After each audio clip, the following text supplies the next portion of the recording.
Hey, what's up, guys? Little man with a big opinion here. Just finished my morning workout and it sucked. We did 3.5 miles rucking and trying to get ready for the Baton Memorial Death March. We did our 24-mile ruck like 2 weeks ago, and then they just wanted us to get some rucking time in, so we didn't just like get tired and we weren't loosed for the actual event. But today I wanted to, throw my 2 cents in on this, virus shindig we got going on. I've heard if you use the C word in your video, YouTube's just demonetizing it. Like I heard Bear Independent calling it the Debacle Virus. And then it might have been City Prepping, it could have been Urban Prep. It was another prepper channel that I watch. They called it like the Woohoo Virus. I think he said he called it the Woohoo Virus because like it was like a woohoo moment, we can finally use our preps. So, not going to use the word. I didn't come up with my own word. But, I've, in Bear's video, he lives somewhere in Oklahoma. He's not going to disclose it to us. And he was at his, like, Sam's or Costco's or one of those huge, big box stores that, like, caters to restaurants and stuff. And he saw no shortage of his normal food supplies. And, but he did comment that his bean price had gone up like 45-50%, and the rice price had gone up like in the 30s or 40%. So a significant increase for him in his food prices. He came up with the same idea that I had. I don't know if it correlates to what's going on with we'll call it the Debacle Virus. So don't know if there's correlations to that. In all of the major cities where a new person is popping up, though, they're clearing out. I know Canadian Prepper, he talks a lot about the just-in-time delivery system. He's probably got 10 or 15 videos that at least pay homage to that idea. And then he's talked about it 2 or 3 different times. And he's well known for the just-in-time delivery system will only serve your community for 3 days if something bad were happening. Well, in these huge, almost mega city places, it's not serving them 12 hours. I was reading an article saying that as within like 7.5 hours of that one person being confirmed in Chicago, their stores were cleared out. All foods, all medicines, every ounce of water or something to put water in was just gone. And so that, it doesn't pay too well to get all your stuff at the last minute. Now I'm down in southeast Texas.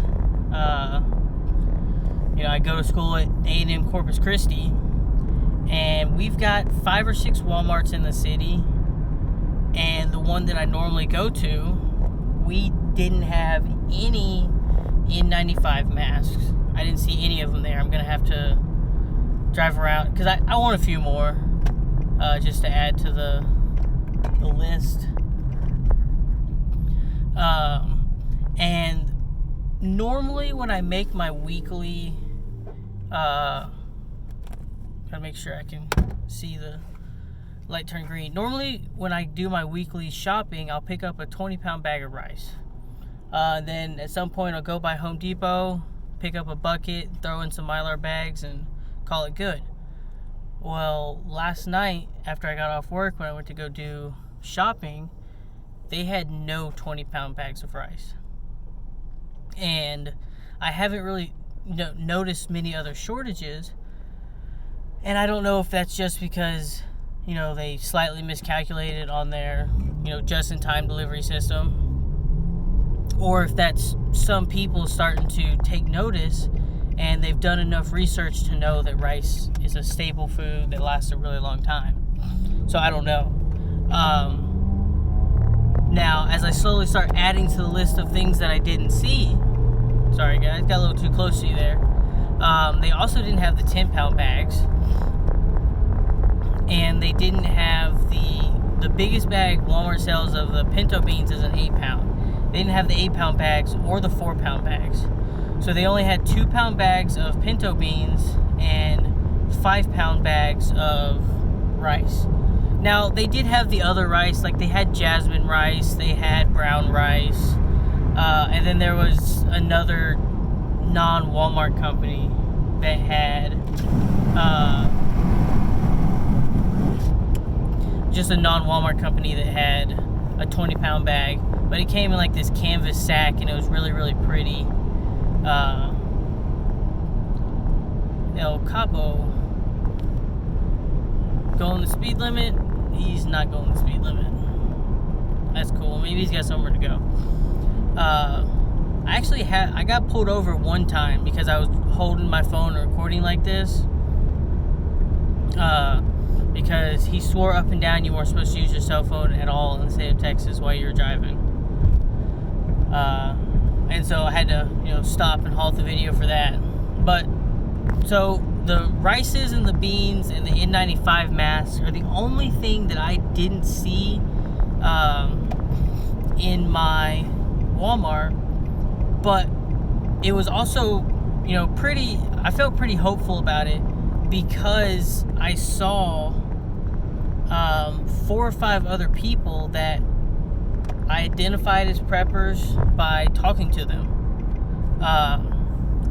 2 of them walked up and was talking to me about it because at this point I was almost done with my shopping and I was just trying to get some more like cheap flashlights just so I could have a higher count of stuff like that. And I had toilet paper. I had I got the 44-pound bag of cat food, bleach. Picked up a bunch of medicine, and I had 6 or 7 of the 5-pound bags of rice. And the guy walks up to me and he's like, "You getting ready to go on a trip?" And I didn't know if I wanted to tell him or not. And I said, "No, I'm just trying to get some stuff together for the house." I said it kind of nonchalantly because if you're not a prepper, you kind of would have thought, "Oh well, this guy shops weird." And then I looked down at his buggy, and he had roughly the same kind of outlook. He had toiletries. He put baby wipes in his basket. He had just purchased his ammo, and he had some water jugs and stuff like that. And he finally just said, "Hey, are you a prepper?" I was like, "Yes, sir." Because he was an older guy, probably in his 40s, maybe 50s. And he's, shook hands. I talked to him for a little bit. And he was partially surprised that someone my age was into prepping. And we kind of talked it out a little bit. I told him, a general idea of, what I've got. And he gave me a general idea of what he's got. And we're like, "Yeah, I don't want to tell you everything because you might figure out where I'm at. I've got X supplies." And it was just a good conversation. And the guy behind him overheard us, and he's like, "Holy cow, we got another one." And we all kind of talked for a few minutes. And moral of the story is there's other people out there prepping in my city. FEMA originally said 3 days is what everyone should have. I still think it's a rumor. I haven't read an article that confirms it, but apparently Northern California is going to be under quarantine here real soon.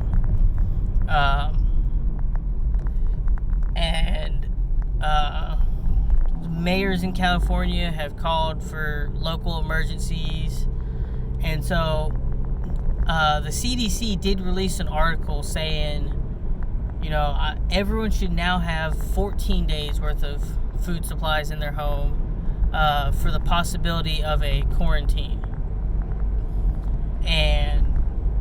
Or they might not have said quarantine, but, a possibility of shortage of supplies in your area. They said it politically in a way that wouldn't make everyone in the world go, holy crap, we need, $200 or $300 worth of groceries stat. Because if everyone did that, then we'd run out of supplies before you knew it. And so now that they've got their 2-week notice out, a lot of people are starting to kind of poke their heads up out of their cocoons. And so, I'm slowly adding. I think the good thing that I've got going for me, and I'll just explain it to you guys, and it'll definitely help you out with your preps, is I go to 3 different food banks. I make enough money to support, me, my girlfriend, and our household. But like the one at our college campus, it is it's like a no reason, no fault food bank. Which means, how I qualify for it? I have a student ID. You could be someone that's doing 99% of your college through FAFSA, and you qualify for the food bank. You could be someone that your parents wrote a check to the school for, $45,000, and you drive a Bentley and, all these different things. And guess what? You can still go to the food bank if you want to. So that's a once a week thing. You get 15 items. It's anywhere from $20 to $40 worth of food. Some of it we just eat all the time. Like, they normally have eggs, and you get a 6 kind of eggs and a quart of milk, and I'm like, okay, cool. That's, breakfast once or twice, and then, it's either some milk to drink or it's a handful of bowls of cereal filled up. And then I go to one that's in my area. It serves like a 10 mile radius.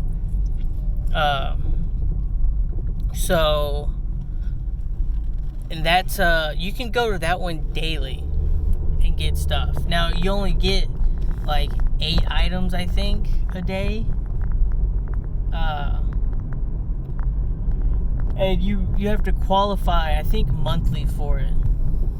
But the qualification is you have to live in the area. So it's not impossible for you to get this food bank. And then I just go to the county one. I tried applying for this one for the city of Corpus Christi. I didn't get it because I haven't changed. Backwards. Back up a little bit. I got the city of Corpus Christi one because I have mail for an address in Corpus Christi. I didn't get the county one because my car is still registered in the county that I went to high school in. So I didn't have, and so it's my car and my voter registration, and there might be a couple other things.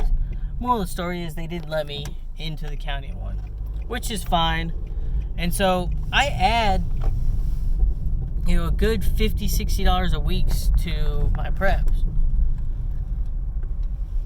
We're gonna have to do a little parking here. Don't want to cover y'all up though.